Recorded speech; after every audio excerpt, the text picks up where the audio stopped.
ગોધરાના single ફળિયામાં રહેતા અને અલગ અલગ ગુનાઓમાં સંડોવાયેલા 5 જેટલા આરોપીઓની પશ્ચિમ રેલવે પોલીસે ધરપકડ કરી છે. વડોદરાના પશ્ચિમ રેલવે પોલીસના અલગ અલગ યુનિટ દ્વારા ચોરીના ગુનામાં સંડોવાયેલા આરોપીની અટકાયત અંગેનું અભિયાન હાથ ધરવામાં આવ્યું હતું. આ દરમિયાન પોલીસને મળેલી બાતમીના આધારે ગોધરા સિંગલ ફળિયામાં રહેતા હસન શેખ, હુસેન શેખ, સુલતાન ખાલપા, ઇમરાન ખાલપા, ફરદીન મકરાણી તથા યાસીન શેખની ધરપકડ કરીને તેઓ વિરુદ્ધ કાયદેસરની કાર્યવાહી હાથ ધરી હોવાનું જાણવા મળ્યું છે.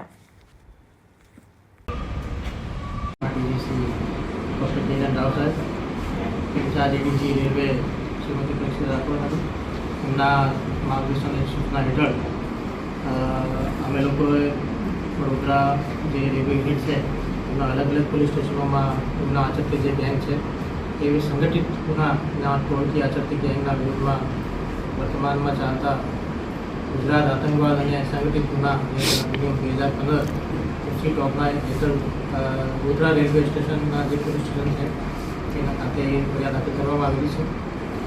આની જે વિગત છે આ એવી રીતે છે કે અમારા જે ડિટેક્ટ અને અનડિટેક્ટ લગી ગુનાના જે આરોપીઓ છે એની જ્યારે અમે લોકોએ શોધખોળ કરતા હતા તો ત્યારે અમારી એલસીબીની ટીમને એવી માહિતી મળી કે ગોધરા જે રેલવે સ્ટેશન છે તેમના આસપાસ અને આણંદ, દાહોદ અને આરપીએફના જે ચોકીઓ છે આ વિસ્તારોમાં એક સિગ્નલ ફળિયા ગેંગ કરીને એક સંગઠિત ગુનાઓની ટોળકી છે જે છેલ્લા 3-4 વર્ષથી ખૂબ જ વધારે એક્ટિવ છે.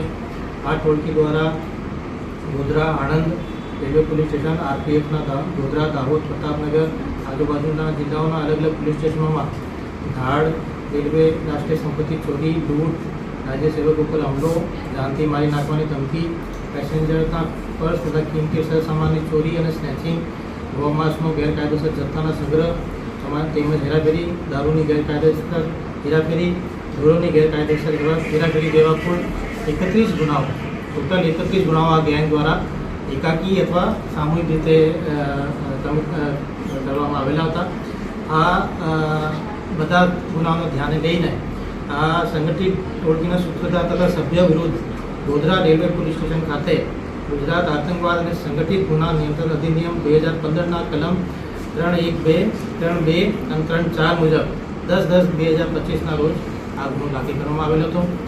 આ ગુનામાં જે સભ્યો છે એ હસન ઉર્ફે ટકન સલીમ શેખ, ઉંમર 23 વર્ષ, રહેવાસી સિંગલ ફળિયા ગોધરા, હુસૈન સલીમ શેખ, ઉંમર 25 વર્ષ, રહેવાસી સિંગલ ફળિયા ગોધરા, ત્રીજા સુલતાન નિસાર ખાલપા, ઉંમર 27 વર્ષ, રહેવાસી સિંગલ ફળિયા, ચોથો ઇમરાન નિસાર ખાલપા, રહેવાસી સિંગલ ફળિયા ગોધરા, ફરદીન ઇનાયત મકરાણી, રહેવાસી અલી મસ્જિદ સામે સિંગલ ફળિયા ગોધરા અને યાસીન સલીમ શેખ, રહેવાસી સિંગલ ફળિયા તલાવડી પાસે ગોધરા. એ બધે જે છે એ ગેંગ બનાવીને જુદા જુદા ગુના જે બતાવ્યા ધાડ અને લૂંટ અને રાષ્ટ્રીય સંપત્તિની ચોરી અને સ્નેચિંગ અને ગૌમાંસનો ગેરકાયદેસર હેરાફેરી, દારૂની હેરાફેરી બધા એ જોડે અથવા એકાકી રૂપથી આચરતા હતા. એના સિવાય આ ગેંગ શું કરતી હતી કે આ ગેંગ કંઈ પણ રીતે ટ્રેનમાં ગુના આચરવા માટે જુદા જુદા પ્રકારની એમઓ વાપરતી હતી. આ એમઓમાં એ લોકોએ જે બે કોચેસ વચ્ચે પ્રેશર કોક મિકેનિઝમ હોય છે આ મિકેનિઝમને ફેલ કરતા હતા, જેથી જે ટ્રેનના ડ્રાઈવર હતા ટ્રેનને વધારે સ્પીડ નહીં આપી શકતા હતા અને એનો લાભ લઈને એ માણસો ટ્રેનમાં ચડી જતા હતા અને સ્નેચિંગ અને લૂંટ જેવા બનાવો કરતા હતા. એના સિવાય ટ્રાફિક સિગ્નલ, જે હોમ સિગ્નલ, આઉટર સિગ્નલ પર જે ઇલેક્ટ્રિક બોક્સ હોય ત્યાં કોઈ પણ પ્રકારનો કોઈન અથવા કોઈ પણ પ્રકારની મિકેનિઝમ ફેલ કરીને ટ્રાફિક જે ટ્રેનના સિગ્નલ હતા એને ફેલ કરવાની પૂરા પ્રયાસ કર્યા હતા.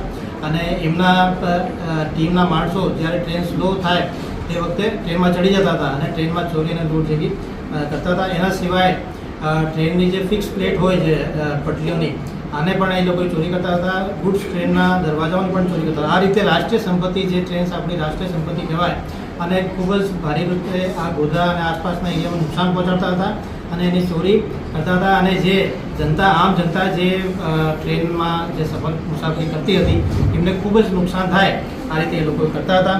તો આ બધી વસ્તુઓને ધ્યાને લઈને અમે અમારા માર્ગદર્શન, અમારા સિનિયરના માર્ગદર્શન હેઠળ આ દૂષિત ટોકના ગુનાનું નોંધવામાં આવેલું છે.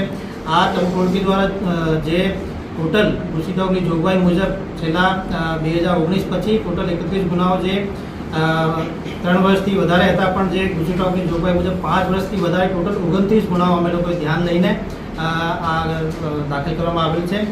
આમાં અમારી ટીમે છેલ્લા 2-3 દિવસથી ખૂબ જ સક્રિય રીતે કામગીરી કરીને આ ગુનામાં જે સભ્ય છે ફરદીન ઇનાયત મકરાણી અને સુલતાન મિસાલ ખાલપા એ બંનેને ધરપકડ વડોદરા ખાતેથી કરવામાં આવેલી છે.